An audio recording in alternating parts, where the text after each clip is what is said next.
Welcome back to your channel Vidyarthi. अब हम यहाँ पे स्टार्ट करेंगे इंडियन काउंसिल एक्ट 1861 यानी 1861।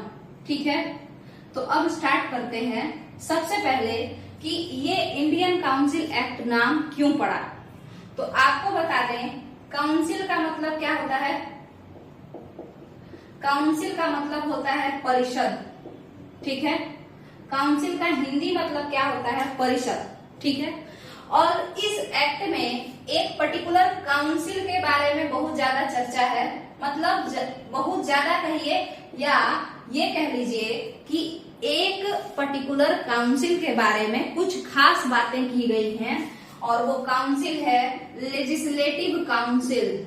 ठीक है, लेजिस्लेटिव काउंसिल मतलब विधायिका या विधान परिषद। ठीक है, विधान परिषद सबसे, अब चूंकि इस एक्ट में सबसे ज्यादा विधायिका या विधान परिषद का बात किया गया है, या खास बात जो है इसमें कुछ नया जो बात है वो विधि और विधायिका से ही रिलेटेड है। इसी कारण से इस एक्ट का नाम 1861 वाले अधिनियम का नाम भारत परिषद अधिनियम रखा गया है, इंडियन काउंसिल एक्ट 1861 रखा गया है। अब हम स्टार्ट करते हैं कि आखिर इसमें विधायिका से रिलेटेड क्या क्या चीजें हैं। तो देखिए, विधायिका या लेजिस्लेटिव काउंसिल किसे कहते हैं, वह परिषद जो विधि का निर्माण करती हो, विधि का निर्माण करती हो। हम ऐसी परिषद को क्या कहते हैं, हम ऐसे परिषद को क्या कहते हैं, विधान परिषद कहते हैं। देखिए, विधि का निर्माण मतलब इंग्लिश में कहें टू मेक लॉ, और अगर इसको पॉलिटिकल टर्म में अंग्रेजी में बोला जाए तो इसका मतलब ऐसे लिखेंगे टू लेजिस्लेट लॉ। लेजिस्लेट करना मतलब भी होता है, लेजिस्लेट का भी मतलब होता है बनाना। ठीक है, अगर कोई कह रहा है टू मेक लॉ मतलब कानून बनाना, सिमिलरली अगर कोई कह रहा है लेजिस्लेट लॉ मतलब कानून बनाना, और जो लॉ को लेजिस्लेट करता है वो लेजिस्लेचर कहलाता है, जो लॉ को लेजिस्लेट करता है वो लेजिस्लेटर कहलाता है। ठीक है, और जो परिषद है उसे लेजिस्लेटिव काउंसिल कहते हैं। क्लियर है? अब यहाँ पे आप समझेंगे, हम लोग ये जानते हैं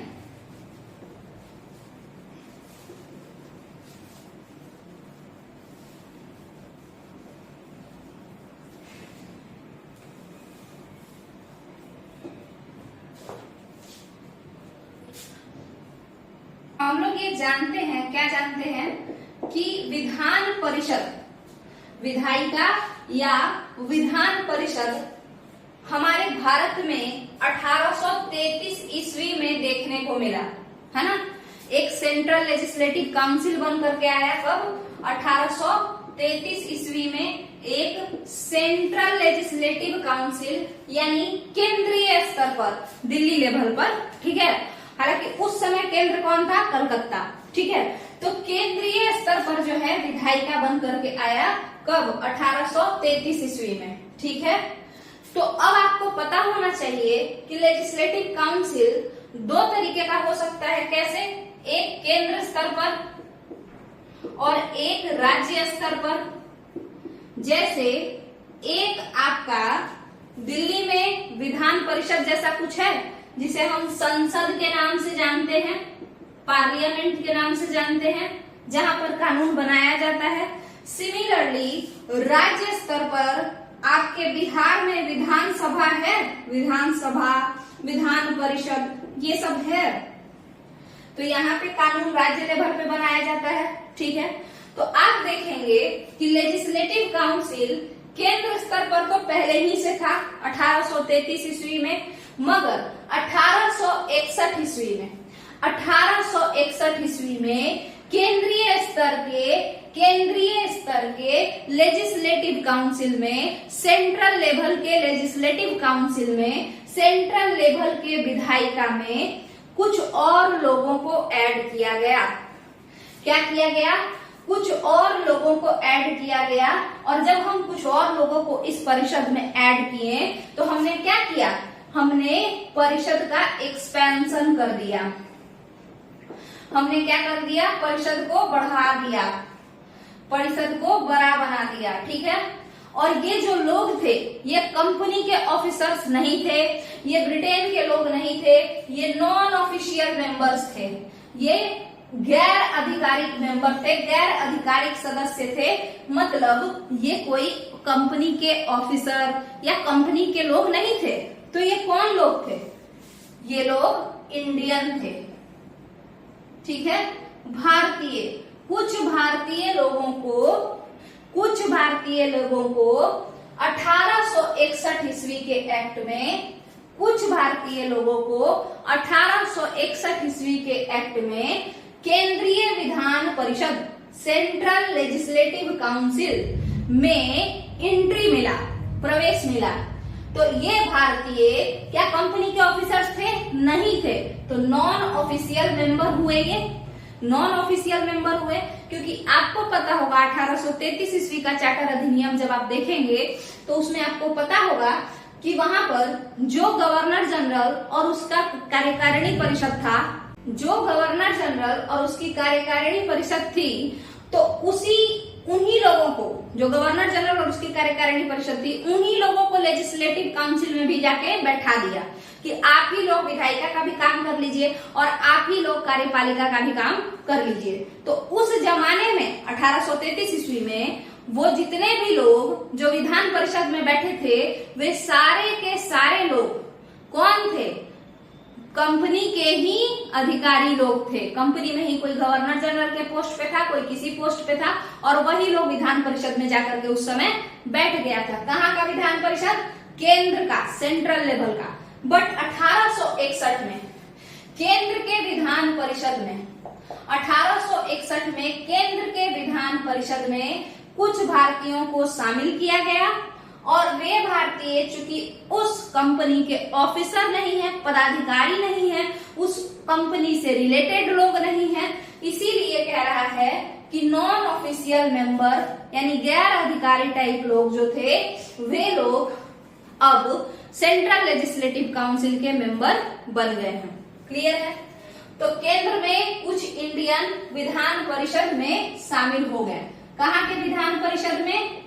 केंद्र के विधान परिषद में। केंद्र का विधान परिषद मतलब लेजिस्लेटिव काउंसिल एट सेंटर। ठीक है।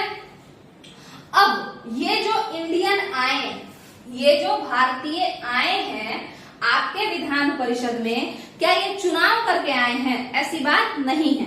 अभी 1900 में जब हम लोग आगे पढ़ेंगे यानी 20th सेंचुरी में पहली बार चुनाव देखने को मिलेगा। ठीक है। तो अभी ये इंडियन जो केंद्र के विधान परिषद में आए हैं, इनको गवर्नर जनरल, जो गवर्नर जनरल है ना इंडिया का, अभी 1861 के समय में इसका नाम क्या रखा जा गया है? मतलब 1861 में गवर्नर जनरल ऑफ इंडिया को वायसरॉय कहा जाता था। क्योंकि आपको पता है कि 1858 के एक्ट से गवर्नर जनरल ऑफ इंडिया का नाम बदल करके वायसरॉय ऑफ इंडिया कर दिया गया है। तो आपको बता दें कि कुछ इंडियन को नॉमिनेट किया जाता था। नॉमिनेट करना माने खुद से हम चूज करेंगे कि ये 3 लोग 4 लोग को हम अपने काउंसिल में बैठाएंगे। तो 1861 में वायसरॉय जो थे उनको ये पावर दिया गया कि तुम चाहो अगर तो कुछ नॉन ऑफिशियल मेंबर को केंद्र के विधान परिषद में शामिल कर सकते हो। ठीक है। और इसी 1861 के पावर के तहत तत्कालीन उस समय के जो वायसरॉय थे जिनका नाम था कैनिंग, उस समय के जो वायसरॉय थे जिनका नाम था लॉर्ड कैनिंग, उन्होंने बनारस के राजा को इनवाइट कर लिया, पटियाला के राजा को इनवाइट कर लिया और दिनकर राव को इनवाइट कर लिया। ये 3 लोगों को इनवाइट कर लिया as a non official member या कहिए as an Indian to participate in central legislative council. ठीक है, तो सेंट्रल लेजिस्लेटिव काउंसिल के अंदर सबसे पहले जो कुछ मेंबर गए वो थे बनारस के राजा, पटियाला के राजा और सर दिनकर राव। ठीक है, तो ये तो हो गया विधान परिषद के बारे में जो केंद्रीय स्तर पर थी। अब हम उस विधान परिषद की चर्चा करेंगे जो कि किस स्तर पे है, राज्य स्तर पे। अब हम उस विधान परिषद की चर्चा करेंगे जो राज्य स्तर पे है। हमने कहा कि विधि का निर्माण, लेजिस्लेशन ऑफ लॉ 2 लेवल पे होता है, एक सेंट्रल लेवल पे मोदी जी बना रहे हैं और एक स्टेट लेवल पे नीतीश कुमार जी बना रहे हैं। ठीक है, तो उसी तरीके से केंद्रीय लेवल पर गवर्नर जनरल एंड ऑल जो भी था वो समझा दिया गया यहाँ पे कि लेजिस्लेटिव काउंसिल का केंद्र में निर्माण हुआ था 1833 ईस्वी में और 1861 ईस्वी में नॉन ऑफिशियल मेंबर को भी इस लेजिस्लेटिव काउंसिल के अंदर सदस्यता दी गई। क्या इलेक्शन के थ्रू ये सदस्य बने? नहीं, ये गवर्नर जनरल जो कि अब वाइसरॉय के नाम से जाना जाता है, उसी के नॉमिनेशन के थ्रू ये सदस्य बने हैं और इन 3 लोगों को सदस्य बनाया गया है। अब हम चलते हैं राज्य स्तर के विधान परिषद या विधानसभा की बात करने। आपको पता होगा विधानसभा और विधान परिषद पहले के जमाना में 2 नहीं होता था, एक ही था। अब ना है कि विधायिका 2 भाग में बांट दिया है। अभी के डेट में कुछ 6 राज्यों में जो विधायिका है उसको 2 भागों में बांटा गया है, विधानसभा एंड विधान परिषद। ठीक है, मगर उस समय विधानसभा जैसा कुछ नहीं होता था, विधान परिषद के नाम से हम जानते थे। ठीक है, तो अब हम राज्य विधान परिषद की बात करेंगे। आपको पता है लेजिस्लेटिव काउंसिल यानी विधान परिषद, लेजिस्लेटिव काउंसिल यानी विधान परिषद, ये 2 लेवल पे देखने को मिलता है। एक तो आपका केंद्रीय स्तर पर यानी सेंट्रल लेवल पर, दूसरा राज्य स्तर पर यानी स्टेट लेवल पर। पहले के जमाना में भारत में राजतंत्र था तो किसी तरीके का विधान परिषद ये सब नहीं था, मगर हम देखते हैं कि 1833 ईस्वी में केंद्र में विधान परिषद बन करके आ जाता है, लेजिस्लेटिव काउंसिल बन करके आ जाता है। 1861 ईस्वी में इसमें भारतीय लोगों को भी सदस्य बना लिया जाता है, या यूं कहिए गैर आधिकारिक सदस्य, उनको भी सदस्य बना लिया जाता है कंपनी के लोगों के अलावा। अब हम राज्य की बात करें तो राज्य स्तर पर अभी तक 1861 ईस्वी तक किसी तरीके का विधान परिषद नहीं था। राज्य स्तर पर किसी तरीके का विधान परिषद नहीं था। कब तक? 1861 ईस्वी तक। 1861 ईस्वी के भारत परिषद अधिनियम के तहत कुछ राज्यों में विधि निर्माण की शक्तियां दी गई और एक विधान परिषद बनाया गया। और वो कौन से राज्य थे याद रखना जरूरी है, पंजाब, बंगाल और एक और आपका उत्तर पश्चिमी सीमांत जो है जिसको हम कहेंगे नॉर्थ वेस्टर्न फ्रंटियर प्रोविंस, जहाँ के खान अब्दुल गफ्फार खान थे। समझ लीजिए एक तरीके से पेशावर ये सब वाला रीजन। तो ये 3 क्षेत्रों में, इन 3 राज्यों में पंजाब, बंगाल और NWFP north western frontier province माने उत्तर पश्चिमी सीमांत प्रांत, ठीक है, जहाँ के खान अब्दुल गफ्फार खान थे। इन 3 राज्यों को अपना अलग विधान परिषद दिया गया कि भाई 1861 ईस्वी के एक्ट के तहत 3 राज्यों को पंजाब, बंगाल और उत्तर पश्चिमी सीमांत प्रांत, इन तीनों को दे दिया गया कि तुम लोग अपने विधि का निर्माण कर सकते हो। मगर ये नहीं कि जो मन में आए वो, कुछ लिमिटेड अमाउंट ऑफ पावर दिया गया कि तुम अपने अंदर में जो भी काम है, जो मतलब समझिए इस बात को, बिहार के पास ये पावर है कि वो विधि का निर्माण कर सकता है, मगर ऐसा थोड़ी है कि भारत का ही वो बाप बन के बैठ जाएगा। जो स्टेट लेवल है उसको स्टेट लेवल पे ही पावर मिलेगा, जो सेंट्रल लेवल है उसका पावर उससे हमेशा ज्यादा होगा। ठीक है, तो इसके पास भी विधान परिषद आ गया इन तीनों के पास, मगर क्या ये सेंट्रल लेजिस्लेटिव काउंसिल जितना पावरफुल हो गया? ऐसी बात नहीं है। तो ये तो आपका क्लियर हो गया कि राज्य स्तर पर पहली बार विधायिका या विधान परिषद कब बना। 1861 ईस्वी के भारत परिषद अधिनियम के तहत। ठीक है।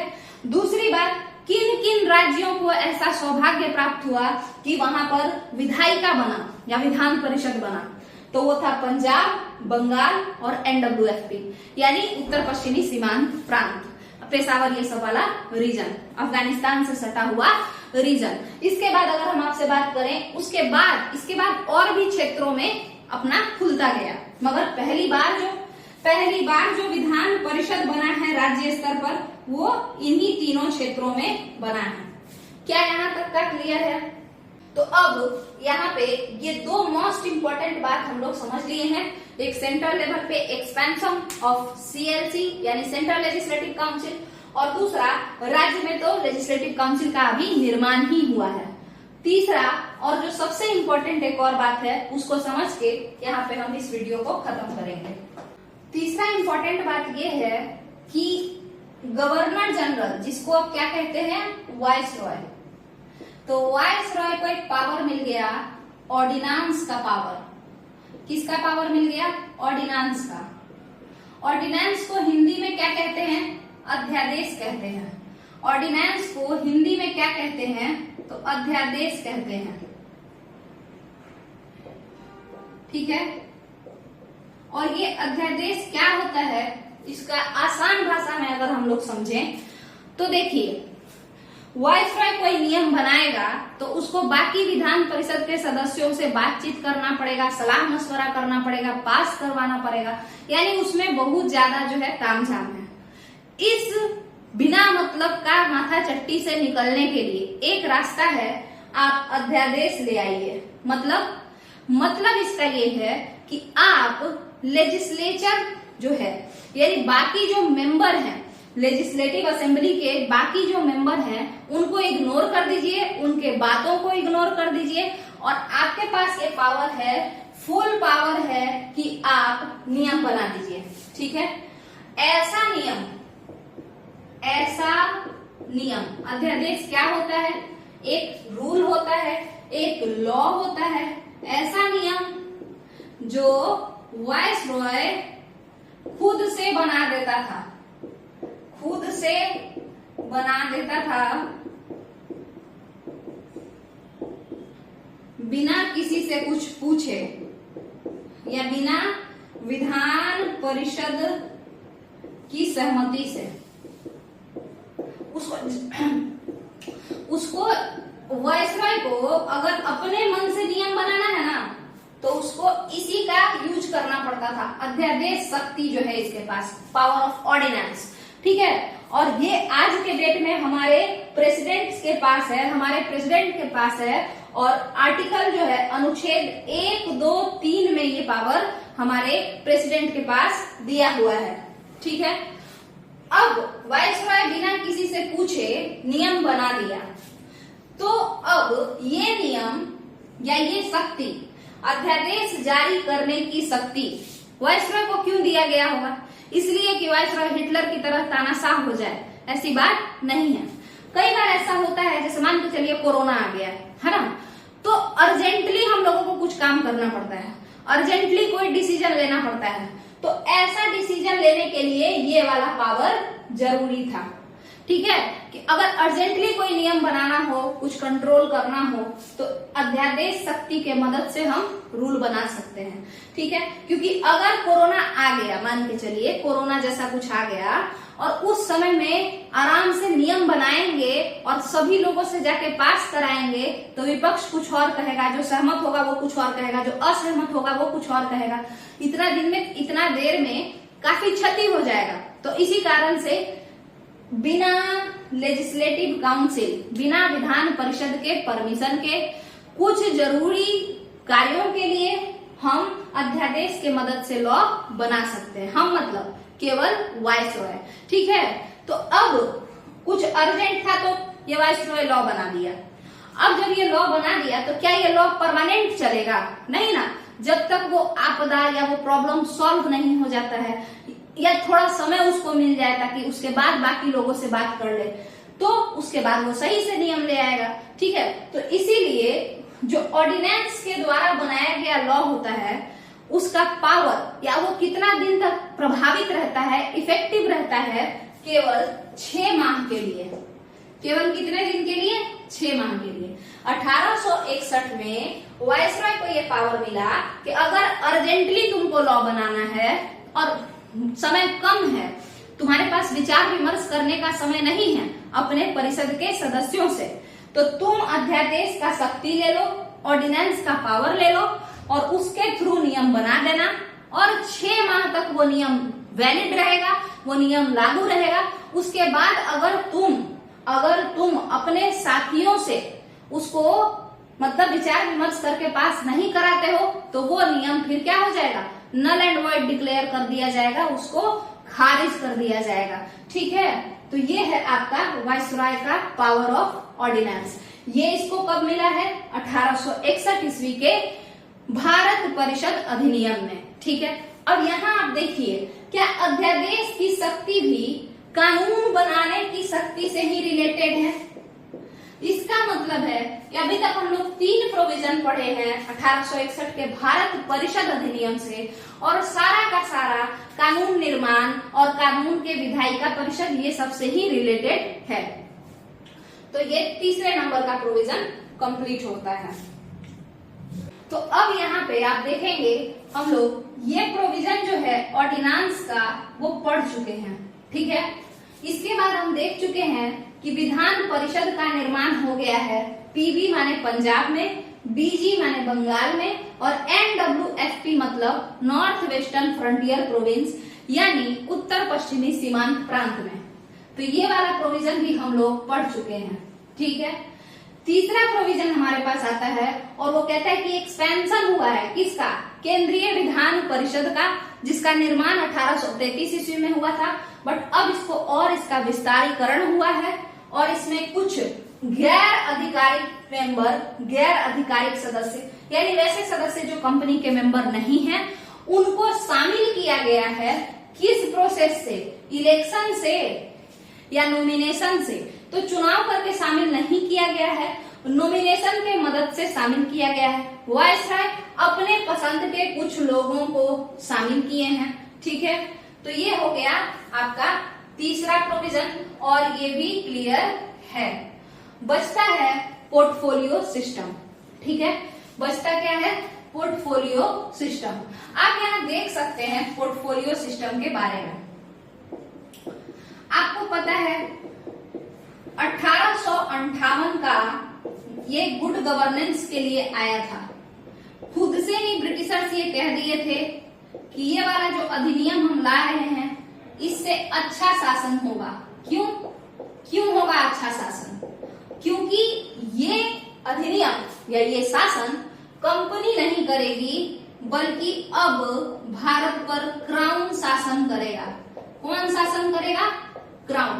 ठीक है, और अच्छा शासन के लिए अगर क्राउन शासन करेगा तो जाहिर सी बात है शासन अच्छा होगा। ऐसा हम नहीं कह रहे हैं, ब्रिटिशर्स जो थे खुद ही से खुद को काबिल लगाते रहते थे। ठीक है, तो एक्ट ऑफ 1858 को उन्होंने कहा था कि ये गुड गवर्नेंस का एक्ट है।